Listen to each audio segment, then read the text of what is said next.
আল্লাহ তাআলা কোরআনের ভিতরে জানিয়ে দিয়েছেন قال الله تعالى إنا أرسلناك شاهدا ومبشرا ونذيرا وداعيا إلى الله بإذنه وسراجا منيرا الله رب العالمين ইরশাদ করেন হে রাসূল আমি আপনাকে মানব জাতির সাক্ষী সুসংবাদদাতা ভীতি প্রদর্শক আল্লাহর দ্বীনের প্রতি আহ্বানকারী ও সত্যের আলোচক বর্তিকা রূপে প্রেরণ করেছি সুবহানাল্লাহ বলবেন না হে নবী আপনাকে আমি পৃথিবীর জগতে ইসলামের একজন সৈনিক দ্বীনের একজন সৈনিক হিসেবে আপনাকে প্রেরণ করেছি আপনার দায়িত্ব হলো দ্বীনের ভিতরে ইসলামের ভিতরে ইসলামের বিরুদ্ধে যারা কাজ করবে দ্বীনের বিরুদ্ধে যারা কাজ করবে দেশের বিরুদ্ধে যারা কাজ করবে তাদের বিরুদ্ধে আপনি নবী রুখে দাঁড়াবেন ইন্নাল হামদুলিল্লাহ الحمد لله الذي هدانا للإسلام الذي نزل القرآن هدى للناس وبينة من الهدى والفرقان وخلق الإنسان وكرمه وعلمه من البيان ما لم يعلم فسبحان الذي لا يحصى امتحان باللسان ولا بالقلم ونشهد أن لا إله إلا الله لا شريك له ونشهد أن سيدنا وسندنا وحبيبنا وطبيبنا ومولانا محمد صلى الله عليه وعلى آله وصحبه وبارك وسلم الذي أرسله بالحق بشيرا ونذيرا وداعيا إلى الله بإذنه وسراجا منيرا أما بعد فأعوذ بالله من الشيطان الرجيم محمد رسول الله والذين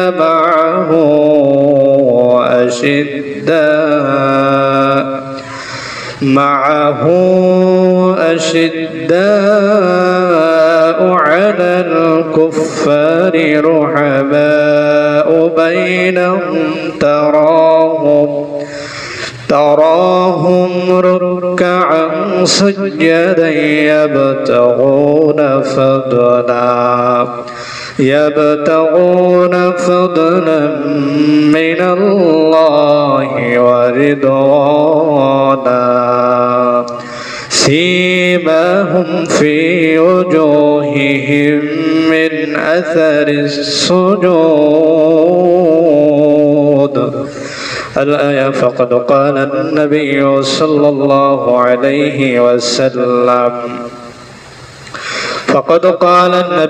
صلى الله عليه وسلم فعن أبي هريرة رضي الله تعالى عنه قال قال رسول الله صلى الله عليه وسلم مثلي ومثل الأنبياء كمثل فصر أحسن بنيانه تريك موضع لبنة فطاف به النظار بينه نظار يتعجبون من حسن بنيانه إلا موضعات تلك اللبنة فكنت أنا ستد موضع تلك اللبنة الحديث فقد قال الله تعالى في شان حبيبه ومحبوبه ومطلوبه مخبرا آمرا إن الله وملائكته يصلون على النبي يا أيها الذين آمنوا صلوا عليه وسلموا تسليما اللهم صل على مولانا محمد وعلى آل سيدنا اللهم صل على سيدنا مولانا محمد وعلى آل سيدنا مولانا محمد توفيق والله গুনাহ হতে বাসিবার আমল করতে দিন সুন্নাত নবী মুস্তাফার আল্লাহুম্মা সাল্লি আলা সাইয়্যিদিনা মাওলানা মুহাম্মদ ওয়া আলা আলি সাইয়্যিদিনা بلغ العلا بكماله كشف الدجى بجماله حسنت جميع خصاله صلوا عليه وآله মুআজ্জাজ মুহতারাম সম্মানিত মুসলিয়ান কিরাম মহান রব্বুল আলামিনের দরবারে অসংখ্য অগণিত শুকরিয়া যিনি আমাদেরকে পবিত্র জুমাবার দিন আল্লাহ তাআলার ঘর মসজিদে আসার এবং বসার তৌফিক করে দিয়েছেন দুনিয়াবি ঝামেলা থেকে মুক্ত রেখেছেন শারীরিক সুস্থতায় রেখেছেন সবকিছু মিলিয়ে মহান রব্বুল আলামিনের দরবারে আমরা শুকরিয়া তান আদায় করে বলি আলহামদুলিল্লাহ।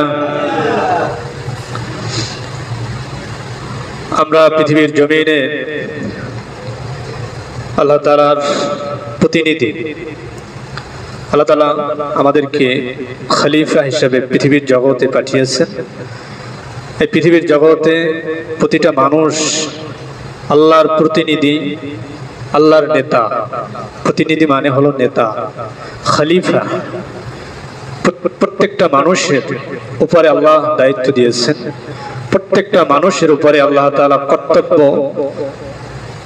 আপনার ইসলামের দেশের সবকিছু সামাজিক অর্থনৈতিক সব দিকে আল্লাহ তাআলা আমাদেরকে একটা দায়িত্ব দিয়েছেন। প্রতিটা মানুষ দায়িত্ব পরায়ণ, প্রত্যেকটা মানুষের জায়গা থেকে সে দায়িত্ব পালন করবে। এটা আল্লাহর কথা, কার কথা? এটা রাসূলুল্লাহ সাল্লাল্লাহু আলাইহি ওয়াসাল্লাম নবুয়ত ও রিসালাতের ভিতর থেকেই তার আগমন এবং তার এই পৃথিবীর জগৎ, এই দুনিয়ার জগৎটা থেকে চলে যাওয়া, এর ভিতরেই তার উম্মতদেরকে শিখিয়ে দিয়েছেন, তার উম্মতদেরকে জানিয়ে দিয়েছেন তোমরা হলা আমি রাসূলের, আমি নবীর ওয়ারিস। এখানে কোনো একজন ব্যক্তিকে বা কোনো নাম ধরে কাউকে কি বলা হয়েছে?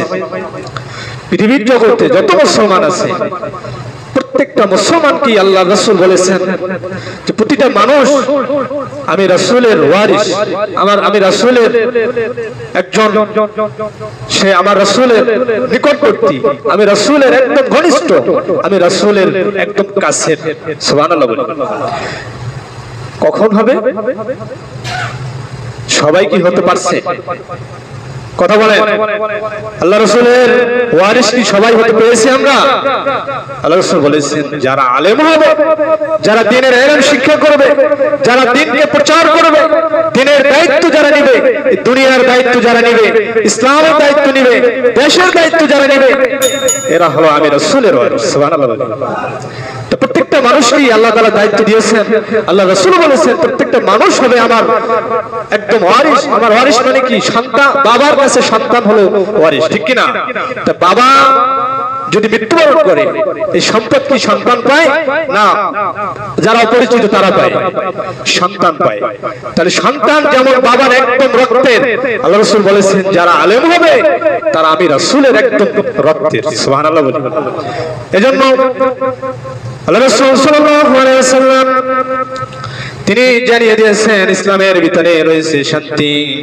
রাসূল পাক সাল্লাল্লাহু আলাইহি ওয়াসাল্লাম তিনি আমাদেরকে জানিয়ে দিয়েছেন কোরআনের ভিতরে বিসমিল্লাহির রহমানির রহিম মুহাম্মাদুর রাসূলুল্লাহি ওয়াল্লাযীনা মাআহু আশিদ্দাউ আলাল কুফফার رحماء بينهم تراهم ركعا سجدا يبتغون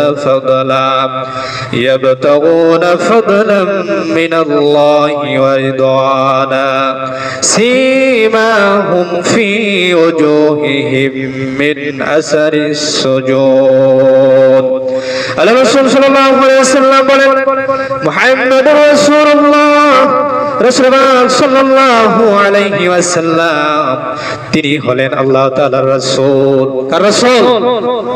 আল্লাহ তাআলার রাসূল। আল্লাহ তাআলার প্রেরিত একজন নবী মুহাম্মদুর রাসূলুল্লাহ সাল্লাল্লাহু আলাইহি ওয়াসাল্লাম।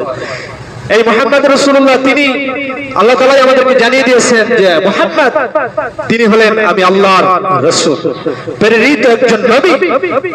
তার দায়িত্ব হলো, তার কর্তব্য হলো আমি আল্লাহর থেকে যেই দ্বীন, যে ইসলাম, এটা আমি আমার রাসূলকে, আমার বন্ধুকে দিয়েছি, এটা সে প্রচার করবে। সুবহানাল্লাহ। আল্লাহ তাআলা কোরআনের ভিতরে জানিয়ে দিয়েছেন قال الله تعالى إنا أرسلناك شاهدا ومبشرا ونذيرا وداعيا إلى الله بإذنه وسراجا منيرا আল্লাহ রাব্বুল আলামিন ইরশাদ করেন হে রাসূল আমি আপনাকে মানব জাতির সাক্ষী, সুসংবাদদাতা, ভীতি প্রদর্শক, আল্লাহর দ্বীনের প্রতি আহ্বানকারী ও সত্যের আলোচক বর্তিকা রূপে প্রেরণ করেছি। সুবহানাল্লাহ বলবেন না? হে নবী আপনাকে আমি পৃথিবীর জগতে ইসলামের একজন সৈনিক, দ্বীনের একজন সৈনিক হিসেবে আপনাকে প্রেরণ করেছি। আপনার দায়িত্ব হলো দ্বীনের ভিতরে, ইসলামের ভিতরে, ইসলামের বিরুদ্ধে যারা কাজ করবে, দ্বীনের বিরুদ্ধে যারা কাজ করবে, দেশের বিরুদ্ধে যারা কাজ করবে, তাদের বিরুদ্ধে আপনি নবী রুখে দাঁড়াবেন। এটা কাকে দিয়েছিলেন দায়িত্ব? আমাদের নবীকে, রাসূলুল্লাহ সাল্লাল্লাহু আলাইহি ওয়াসাল্লাম। এই কোরআনের আয়াত আল্লাহ তাআলার তরফ থেকে পাওয়ার সাথে সাথে সাহাবায়ে কেরামকে জানিয়ে দিলেন। সাহাবায়ে কেরামরা সহ যুদ্ধে নেমে গেলেন। বদর যুদ্ধ, উহুদ যুদ্ধ, খন্দক যুদ্ধে ইসলামের জন্য তারা জিহাদ করেছেন, যুদ্ধ করেছেন, ঠিক কি না? এজন্য এই ইসলাম শুধু আমরা এমনি এমনি পাই নাই। আমরা ইসলামটাকে একদম আমাদেরকে এমনি এমনি এনে দেয় নাই। অসংখ্য সাহাবীদের গর্দান, অসংখ্য সাহাবীদের রক্ত জমিনে ঝরে তারপরে ইসলামটাকে আমরা পেয়েছি, ঠিক কি না? এই ইসলামের কাজ, ইসলামের দাওয়াত, ইসলামের প্রচার প্রসারণ, এটা আমাদেরকে ধরে রাখতে হবে। এটা আল্লাহ তাআলা আমাদেরকে জানিয়ে দিয়েছে, ঠিক কি না? রাসূলকে বলে দাও মানে রাসূল আমাদেরকে বলে দিয়েছে। এজন্য রাসূল সাল্লাল্লাহু আলাইহি ওয়াসাল্লাম حديث شريف بتربل فعن أبي هريرة رضي الله تعالى عنه قال رسول الله صلى الله عليه وسلم مثلي ومثل الأنبياء كمثل فصل وحسن بنيانه طريق موضع لبنة فطاف به النظر يتعجبون من حسن بنيانه إلا موضع تلك اللبنة فكنت أنا ستدرت الرسول صلى الله عليه وسلم তিনি আমাদেরকে জানিয়ে দিয়েছেন, তিনি ইরশাদ করেন, তিনি বলেন হযরত নবী করিম সাল্লাল্লাহু আলাইহি সাল্লামের কথা আমার ও অন্যান্য নবীগণের দৃষ্টান্ত হলো এরকম। এখন একখানি প্রসাদের ন্যায় বা সৌন্দর্য মণ্ডিত করে নির্মাণ করা হয়েছে, কিন্তু উহার এক স্থানে একটি ইটের জায়গা খালি রাখা হয়েছে। দর্শকবৃন্দ উহার চতুর্দিক ঘোরাফেরা করে উহার নির্মাণ কাজের সৌন্দর্যের দেখে বিস্মিত হলো, কিন্তু একটি ইটের স্থান খালি থাকার কারণে সৌন্দর্যের অপূর্ণতা আল্লাহ রাসূল সাল্লাল্লাহু আলাইহি ওয়াসাল্লাম তিনি আমাদেরকে জানিয়ে দিয়েছেন অতবার আমার দ্বারা উক্ত খালি স্থানটুকু পূর্ণ করলো, প্রসাদটি পরিপূর্ণ সমাপ্ত করলো।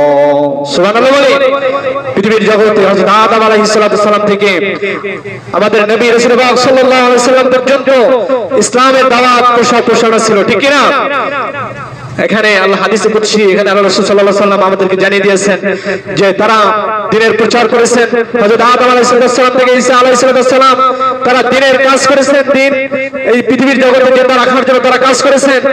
কিন্তু একটা উদাহরণ দিয়েছেন, একটি ঘর নির্মাণ করলেন, ঘর নির্মাণ করার পরে যদি একটা জায়গায় ইট না থাকে এই জায়গাটার সৌন্দর্যটা নষ্ট হয়ে গেছে, ঠিক কি না? আল্লাহ রাসূল সাল্লাল্লাহু আলাইহি ওয়াসাল্লাম বলেছেন যে সকল নবীরা দাওয়াত দিয়েছেন, দ্বীনের কাজ করেছেন, আমি মুহাম্মদ সাল্লাল্লাহু আলাইহি ওয়াসাল্লাম এসে এই অপূর্ণতাকে পূর্ণ করে দিলাম। সুবহানাল্লাহ বলি দিনটাকে আমি পরিপূর্ণ করে দিলাম।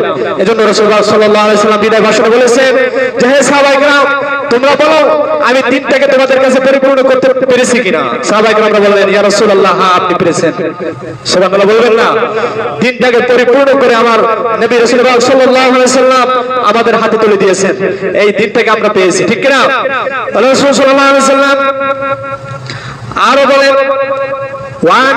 قال رسول الله صلى الله عليه وسلم والذي نفس محمد بيده لا يسمع في أحد من هذه الأمة يهودي ولا نصراني ثم يموت ولم يؤمن بما أرسلت به إلا كان من أصحاب النار رواه مسلم الرسول صلى الله عليه وسلم حديثের ভিতরে বর্ণনা করেন, তিনি বলেন রাসূলুল্লাহ সাল্লাল্লাহু আলাইহি ওয়াসাল্লাম শপথ সেই মহান সত্তা যার হাতে মুহাম্মাদের জীবন নিয়ন্ত্রিত, এই উম্মতে মানব জাতির যে কেউ ইহুদি হোক বা খ্রিস্টান হোক আমার কথা শ্রবণ করবে অথচ আমার আনিত জীবন ব্যবস্থার প্রতি ঈমান না এনে মৃত্যুবরণ করবে সে নিশ্চয়ই দোজখবাসীদের অন্তর্ভুক্ত হবে।